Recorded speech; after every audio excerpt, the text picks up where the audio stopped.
नमस्कार बालों, कैसे हो आप। और बेटा एग्जाम की तैयारी कर काफी कम टाइम बचा है, इसलिए मैं आपके लिए लेके आई हूँ एक खजाना। क्या? ऑर्गेनिक केमिस्ट्री का खजाना। जिन बच्चों के पास कम टाइम रह गया है, मैं उनके लिए बहुत इंपॉर्टेंट क्वेश्चन और मोस्ट इंपोर्टेंट क्वेश्चन लेके आई हूँ, जो पेपर में यहीं से सारा फंस जाएगा। आपको कहीं और जाने की तैयारी करने की जरूरत ही नहीं है। इन क्वेश्चन को आप अच्छे से रिवाइज करके जाइए, इन क्वेश्चन को आप प्रैक्टिस कीजिए और यहीं से आपका पेपर डन हो जाएगा। देखो, सबसे पहले हम बिना टाइम वेस्ट किए बात करते हैं। सबसे पहले क्या है, कौन सा चैप्टर है, halo alkane and hello Erin के बारे में। बेटा इसमें न्यूक्लियोफिलिक सब्स्टिट्यूशन में सबसे पहले हम हेलो एल्केन में की रिएक्शन किसमें कराते हैं, HCl के साथ, ZnCl2 के रिएक्शन में, जिससे क्या कहते हैं आप, ल्यूकास रेजेंट भी कहते हो।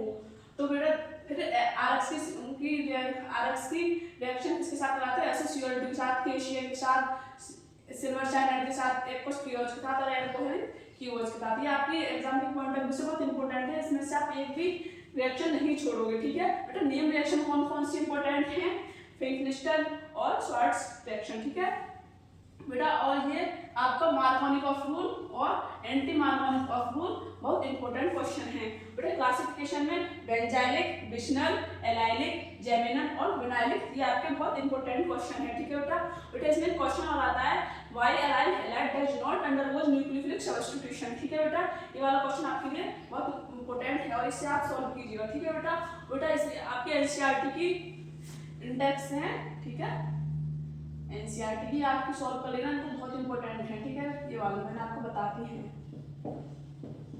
बेटा halo alkane and hello Erin में से आपका 6 नंबर का पेपर आता है। ठीक है बेटा, अब हम बात करते हैं चैप्टर नंबर 3 के बारे में, aldehyde, ketone and carboxylic acid के बारे में। बेटा इसमें तो मेथड ऑफ प्रिपरेशन में रिडक्टिव ओजोनोलाइसिस और हाइड्रेशन ऑफ एल्कीन कर लेना, और नेम रिएक्शन बेटा रोजेनमुंड, स्टेफन, टार्ड, गाटकोच रिएक्शन, क्लेवेंसन, वॉल्फ-किशनर, कैनिजारो और एल्डोर क्रॉस एल्डोर कैप कर लेना। ठीक है बेटा डिफाइन करने के लिए क्या क्या आता है इसमें, acetal, hemi acetal, oxine, cyanohydrin, Schiff base. ठीक है बेटा, टेस्ट करने के लिए बेटा इन तीनों में से कोई ना कोई जरूर आता है पेपर में, आयोडोफॉर्मल या टोलेन रिएजेंट या फेलिंग्स मेथड। ठीक है बेटा एसिडिक नेचर इन बेंजोइक, ये वाला कर लेना, जो इलेक्ट्रॉन विड्रॉइंग ग्रुप और इलेक्ट्रॉन डोनेटिंग ग्रुप होता है। ठीक है बेटा, और अब हम बात करते हैं सेकंड चैप्टर के बारे में, तो आप इसे नोट कीजिए तब तक। बेटा हम बात करते हैं सेकंड चैप्टर के इंपॉर्टेंट क्वेश्चंस के बारे में। ठीक है, तो बेटा अल्कोहल, फिनॉल एंड ईथर के बारे में। तो जब बेटा इसमें हाइड्रेशन की मैकेनिज्म और एज बहुत इंपॉर्टेंट है, और इसके टाइप्स इंपॉर्टेंट है, जिसमें एसिड, कैटालाइज्ड और हाइड्रोबोरेशन बहुत इंपॉर्टेंट है। ठीक है बेटा प्रिपरेशन में फ्रॉम गिग्नार रिएजेंट वाली आपकी बहुत इंपॉर्टेंट है, जो प्राइमरी, सेकेंडरी, टर्शियरी होती है।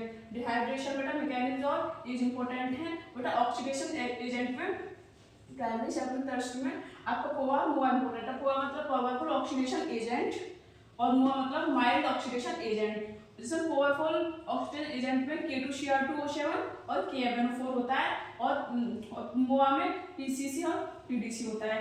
बेटा एसिडिक नेचर ऑफ फिनॉल में इलेक्ट्रॉन विड्रॉइंग ग्रुप और इलेक्ट्रॉन डोनेटिंग ग्रुप। ठीक है बेटा नेम रिएक्शन बहुत इंपॉर्टेंट है इसकी, इसमें रायमंड-डायमंड रिएक्शन, पॉल रिएक्शन, डॉक्टरसिस और हेलोजिनेशन ऑफ फिनॉल और विलियमसन सिंथेसिस और एल्कोहल से ईथर बनाने की डिहाइड्रेशन प्रोसेस बहुत इंपॉर्टेंट है। ठीक है बेटा, अब हम बात करते हैं